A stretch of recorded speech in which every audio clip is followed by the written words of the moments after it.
Sejumlah petugas pemadam kebakaran dan ambulans masih keluar masuk di gudang produksi pabrik Bijang di kawasan Medan Satria Kota Bekasi untuk melakukan evakuasi terhadap para korban. Sementara Rumah Sakit Kramat Jati telah menerima kantung jenazah para korban kebakaran. Untuk mengetahui informasi selengkapnya kita sudah terhubung dengan jurnalis Metro TV Rona Marina di kawasan Pondok Ungu Kota Bekasi dan Ardan Anugrah dari Rumah Sakit Polri Kramat Jati Jakarta. Kita akan ke Rona terlebih dahulu. Rona, bagaimana kondisi terkini di sana?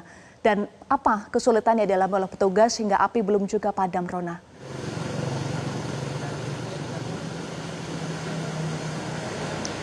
Ya, baik Eva, situasi terkini dari PT Jati Perkasa Nusantara tempat saat ini kami melaporkan, di mana posisi kami saat ini tepat di depan atau di seberang dari pintu utama pabrik pakan ternak ini. Jadi saat ini kepulan api ini sudah lebih mengecil dibandingkan pada sore hari tadi pukul 17.30 waktu Indonesia bagian Barat. Namun karena ini sudah berangsur malam, kami juga tidak bisa melihat dengan jelas apakah asap tersebut masih mengepul sepekat tadi sore begitu ya. Namun ketika pintu gerbang dibuka ini kami masih bisa melihat adanya kobaran api atau api yang masih berwarna orange kemerahan. Ini menandakan bahwa hingga pada malam hari ini yang mana ini sudah lebih dari 12 jam api belum juga padam begitu. Dan memang kebakaran ini juga sudah terjadi sejak pukul 6.00 waktu Indonesia bagian Barat, dan saat ini waktu sudah menunjukkan pukul 21.40 waktu Indonesia Barat. Ini jadi sudah selama berjam-jam lebihnya, bahkan belasan jam lebihnya, ini tim pemadam kebakaran BPBD setempat maupun dari Polres setempat ini sudah berupaya untuk memadamkan api tersebut. Nah, tadi kami juga melihat sejak pukul 18.30 waktu Indonesia Barat hingga sekitar baru saja 10 menit yang lalu, ini ada beberapa mobil pemadam kebakaran yang terus keluar masuk dari dalam area pabrik. Dan meski demikian, ini ternyata mobil pemadam kebakaran tersebut adalah bagian dari mobil pemadam kebakaran yang sudah dikerahkan sejak tadi pagi yang berjumlah sekitar 42 kru personilnya begitu. Dan tadi kami juga melihat adanya beberapa mobil ambulans yang terus beriringan keluar masuk atau bergantian keluar masuk, di mana ketika masuk ke dalam area pabrik ini sirenenya tidak berbunyi, namun ambulans tersebut membunyikan sirenenya ketika keluar dari dalam pabrik. Yang artinya ini memang bisa saja membawa korban lain. Nah, meskipun demikian kami belum bisa mengonfirmasi Eva terkait apakah ada korban tambahan, lalu apakah ada juga yang dinyatakan meninggal dunia begitu ya. Nah, tadi kami kemudian juga bertanya kepada salah satu petugas pemadam kebakaran yang sempat istirahat sejenak di depan dari pabrik pakan ternak ini, di mana dikonfirmasi bahwa keadaannya di dalam ini adalah mereka saat ini tengah melaksanakan pendinginan di sebagian lokasi, namun di sebagian lokasi lainnya atau titik-titik yang lainnya ini masih ada kobaran api yang perlu dipadamkan. Karena memang bisa dikatakan bahwa pemadaman atau kobaran api ini masih belum 100% bisa dinyatakan padam begitu. Dan kemudian kami juga konfirmasi bahwa terkait dengan jumlah dari korban ini sebetulnya masih sama dengan yang terupdate terakhir pada pukul 15.00 waktu Indonesia bagian Barat, di mana memang ini ada 13 korban yang dinyatakan 9 sisanya ini dinyatakan meninggal dunia, kemudian 4 lainnya ini dinyatakan luka-luka. Dari 4 korban yang dinyatakan luka-luka ini 3 diantaranya sudah dilarikan ke Rumah Sakit Ananda kawasan Bekasi, kemudian yang 1 diantaranya ini sudah dilarikan ke Rumah Sakit Pripaya Timur yang mana merupakan petugas pemadam kebakaran yang sempat dinyatakan bahwa sesak nafas akut begitu. Sedangkan 9 korban yang meninggal ini sudah dievakuasi ke Rumah Sakit Polri Kramat Jati.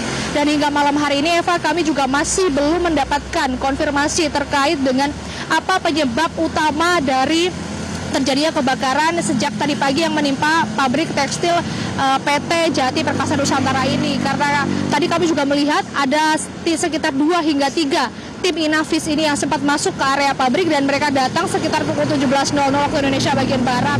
Meskipun kami belum mendapatkan keterangan resmi dari pihak kepolisian maupun tim Inavis yang tadi datang, namun dengan adanya tim Inavis ini dapat diperlihatkan bahwa mereka juga mencari fakta terkait dengan penyebab utama dari kebakaran ini maupun terkait dengan apakah nantinya ada unsur pidana dalam kebakaran yang sudah terjadi sejak pagi hari tadi. Demikian Eva. Baik, dari Rona Marina kita akan ke Ardan. Ardan, bagaimana proses identifikasi untuk korban meninggal dunia? Ya Eva, hingga malam hari ini data yang kami dapatkan dari RS Polri Kramat Jati, total ada 12 kantung jenazah yang berisi korban kebakaran dari pabrik minyak goreng ataupun juga pakan ternak di PT Jati Perkasa Nusantara, Kota Bekasi, Jawa Barat. Dan memang menurut keterangan dari Kepala Rumah Sakit RS Polri Kramat Jati, Brigjen Pol Prima Heru Yuli Hartono, bahwa kantung-kantung jenazah yang dibawa ke ruang instalasi forensik RS Polri ini adalah berupa potongan-potongan tubuh dan bukan jenazah utuh. Dan kalau kita melihat dari waktu kedatangannya, memang tadi RS Polri Kramat Jati menerima 8 kantung jenazah korban pada pukul 14.30 waktu Indonesia Barat. Kemudian menyusul 4 kantung jenazah lainnya, ini tiba dibawa dengan 2 buah ambulans pada pukul 14.45 dan juga 14.54. Lantaran masih berupa body part dan juga bukan jenazah utuh, sehingga jenazah korban yang dibawa ke ruang instalasi forensik RS Polri ini masih belum bisa diidentifikasi berapa jumlah korban yang akhirnya dibawa ke RS Polri. Dan masih butuh dilakukan pemeriksaan lebih lanjut dengan menggunakan metode DVI ataupun juga Disaster Victim Identification untuk bisa mencocokkan data dari antemortem dan juga postmortem agar bisa mengidentifikasi data korban. Dan terkait dengan jumlah korban ini memang kami masih belum bisa memastikan berapa angkanya.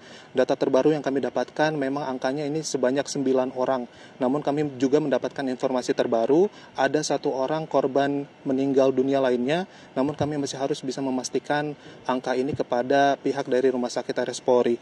Dan Kepala Rumah Sakit RS Polri, Brigjen Pol Prima, sebelumnya juga sudah mengatakan bahwa pihaknya sudah membuka posko antemortem yang ada di belakang saya saat ini kepada pihak keluarga agar bisa membawa data-data pembanding seperti sidik jari ataupun juga sampel DNA dari keluarga inti.